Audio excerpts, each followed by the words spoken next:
Before I begin, what's ironic about the breaking of the mace is that it was over the conversation of belongership. How ironic, so many years before. I take this time, first of all, to acknowledge God, who, for him, I thank, and we almost thank for the territory that we have today. So let's give God a round of applause and put him rightfully first where he should be. I recognize the protocol already established with the governor and all present legislators, now House of Assembly, past and present. Fellow Virgin Islanders, ladies and gentlemen, members of the media, I say God's blessings to everyone and good day. I'm happy to join in celebrating the observance of Territory Day once again. It is also an honor to pay tribute to my former colleagues from the legislature upon whose shoulders we today stand. I was fortunate to get the privilege to work alongside, as young as I am, work alongside and to learn firsthand from great representatives like Honorable Eileen L. Parsons, now the late Honorable Riel George, Honorable Ethlyn Smith, and Honorable Dolores Christopher, and Honorable Omar Wallace Hodge, and a few others, and not just to be here reading about them. I actually had the privilege to work with them. So standing on their shoulders, I see my role as being the bridge to ensure their legacy remains alive and is passed to our new young representatives. I was the youngest member of the Legislative Council 20 years ago, when I was also in my 20s, when the late Honorable Omar Wallace Hodge, the people's man as he was coined and still is, helped to mentor me. I can still hear him saying, and I quote, "We must look after the people and don't let them perish." End of quote. The late but great Honorable Ethlyn Smith consistently said, and I could hear her now, and I quote, "Anything not good for the people of the Virgin Islands, my son, tell them go sit down, my son." End of quote. The late but great Honorable Dolores Christopher spent her entire lifetime building up our culture and reminding representatives that we cannot sell out the people of the Virgin Islands. Repeatedly, she would say that when this land was abandoned in the 1960s by persons who saw no easy opportunity and no potential, and only saw the BVI as a bird sanctuary, it was the people of the Virgin Islands who banded together shoulder to shoulder and built this territory with their sweat and tears. Therefore, it needs be we can build it again. Be careful of those who left us to die when they come and say that it is only them who can save us. The late but great Dolores Christopher will remind us of this constantly. The late but great Honorable Riel George will constantly remind us to invest in our people, build them up, give them opportunities, and allow them to grow. We have to do that for them because the future of the Virgin Islands depends on us getting this done. This is what the late but great Riel George would often tell us. These are some of the strong shoulders, just some, we stand on today. I can still hear all their voices today, singing the same song, in the same key, and in the same rhythm. The adoption of the title Territory Day was a political milestone for us. It signified our status as a self-governing territory and ignited the resolute independent spirit of the Virgin Islander. It was a huge step considering that not long before, our land and our people were treated as property or chattel to be exploited for the profit, enrichment, and pleasure of an empire of men and women who viewed themselves as a superior civilization. It is said that history is written by the victors and the conquerors.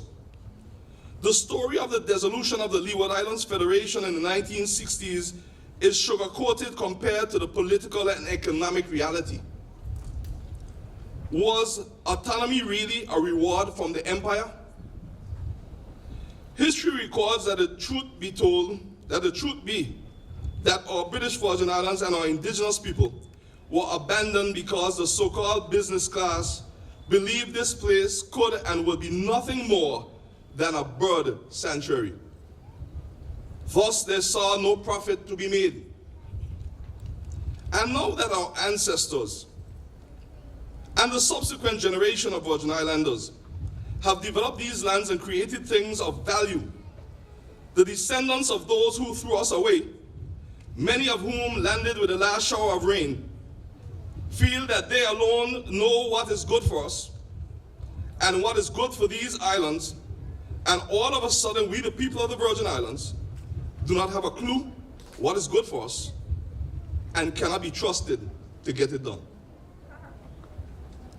Many of them go around trying to stain our reputations and trying to divide us so that they can conquer us. But let me remind such persons that are involved in such actions that who God bless, no man curse, and no man can curse. And God has blessed these Virgin Islands to be a blessing to others. Let me remind you that history records that the former slaves were given the lands on the hills to settle because the terrain was difficult and deemed useless. There was no access to the wharf and the flat lands. History records that our ancestors cultivated those lands and started a new economy from agriculture. They used lumber from the hills to start the boating industry, which led to fishing and trading with our neighbors. Boating provided the gateway into tourism, which grew and necessitated the construction of our airport. And then came the financial service industry in the 1980s. History accurately records that everything that we have today in the Virgin Islands that is good and that provides us sustenance, we had to fight the empire for. Our freedom and autonomy and all that we have built around us were the fruits of long, hard-fought struggles to reclaim our dignity and to survive. Nothing was given to us. From our community college to our economic engines, they have fought us. That is why our political heritage must be cherished and passionately guarded. My friends, these are very weary times that necessitate that we reflect on our past and become more laser-focused on planning for the future. Not with a bitter mind, but with a better mentality. As I speak, our right to decide the values that shape and govern our society hangs in the balance of a wobbling political system in a cold place thousands of miles away, where some individuals who have not taken the time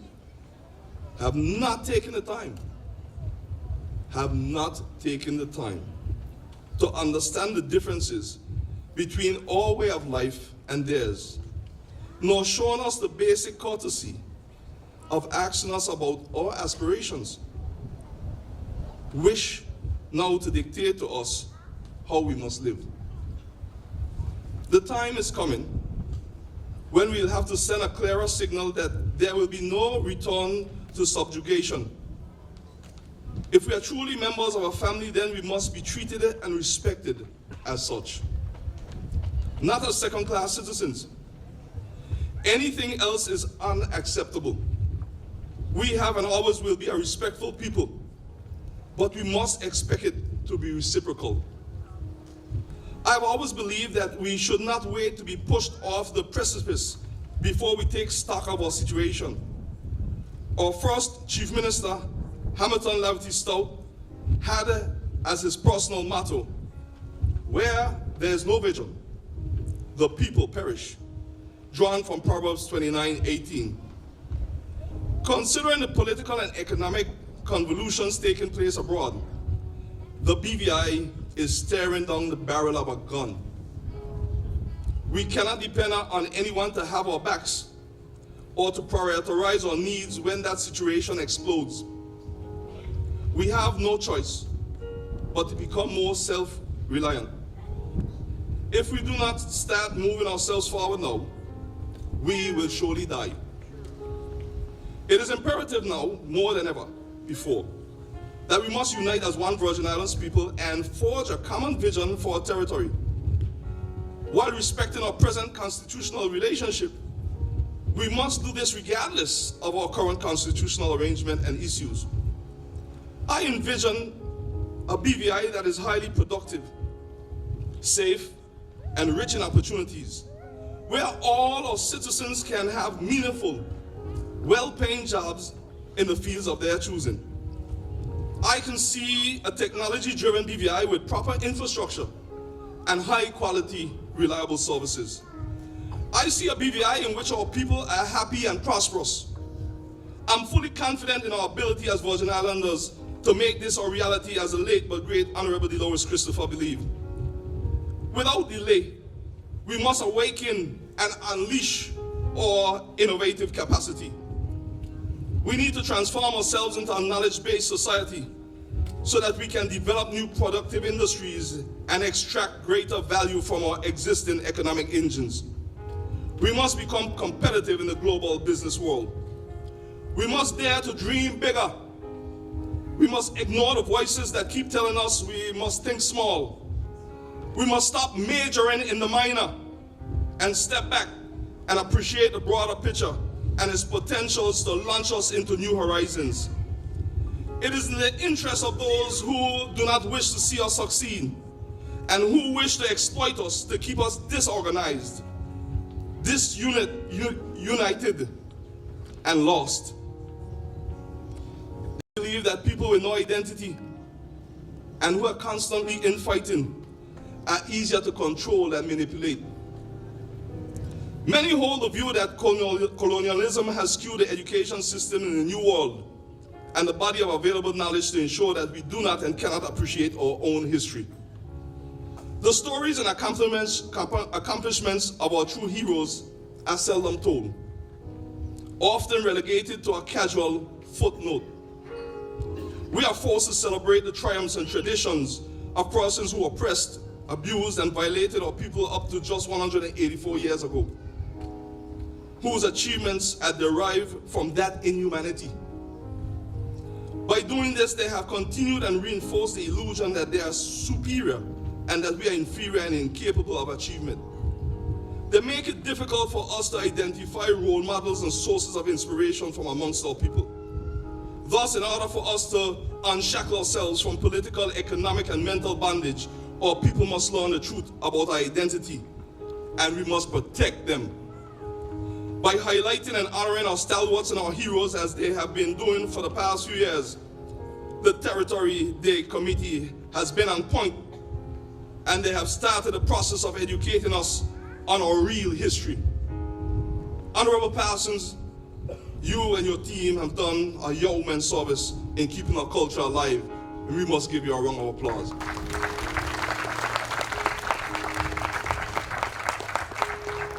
There's a lot more that needs to be done. And to this end, I will be asking the committee members, educators, historians, the Government Information Service, and all patriotic nationals who have a contribution to make to bring their knowledge and talents together to create a channel for highlighting our BVI heroes over the next 12 months. The work and achievements of our great BVI political, social, and business leaders, scholars, artists, musicians, and athletes as sources of inspiration to take us through the journey ahead. These are the persons on whose shoulders we stand. And by learning about their contributions to our national development, perhaps our young people will be able to rise to the occasion and lift others up so that our territory can grow from strength to strength. Persons like Noy Lloyd, our late Chief Minister, Honorable Willow Wheatley, Honorable John Charles Rundell Bruce, and Honorable Anando Scatliff are some of the many Virgin Islands role models they must emulate. My fellow citizens, I believe that we have a lot of untapped talent in the BVI. I believe that the day can soon come when the highest office in the territory can be held and competently managed by our very own people, and not by persons who are unfamiliar with our history, aspirations, culture, and religious belief. Once we ignore the naysayers and put our shoulders to the wheel, nothing is impossible. Let us come together as one Virgin Islands people and work extremely hard in a respectful and innovative way that is transparent and accountable to move our territory forward in a manner that not only respects the legacy of our national heroes, but builds on them. Yes. Can I tell each of you, my Virgin Islands people, that the day is coming when each of us will die. What will be the legacy we leave behind? What will the future generations say about our legacy? Will it be one in which they criticize us for not building on the legacy of our forefathers and heroes? Or will it be one where they say, thank God the legacy of our forefathers and heroes were built upon? Let us strive for the latter to be true. Let us strive together to get it done. May God continue to bless and protect and guide our beloved Virgin Islands. Because great is our God, who is the same God that was there for our forefathers. And guess what? He's here with us today. Yes. Great are the people of the BVI. Great is the legacy of our heroes, such as but not limited to Honorable L. Parsons, the late Honorable C. Ronald Bruce, the late Honorable Omar Wallace Hodge, Honorable Riel George, Honorable Dolores Christopher, Honorable Nando Scatliff, Honorable Edwin Smith, and many more, on whose shoulders that we proudly and humbly stand on today. Great is our past, and because of our forefathers' efforts, mixed with ours today, even greater will be our future.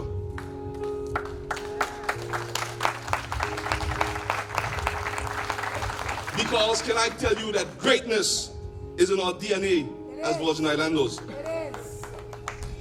It is for this reason I can end by stating boldly that together as one Virgin Islands people, we will forge ahead in a respectful but forthright manner to ensure that our tomorrows will be greater than our yesterdays. Thank you and happy territory.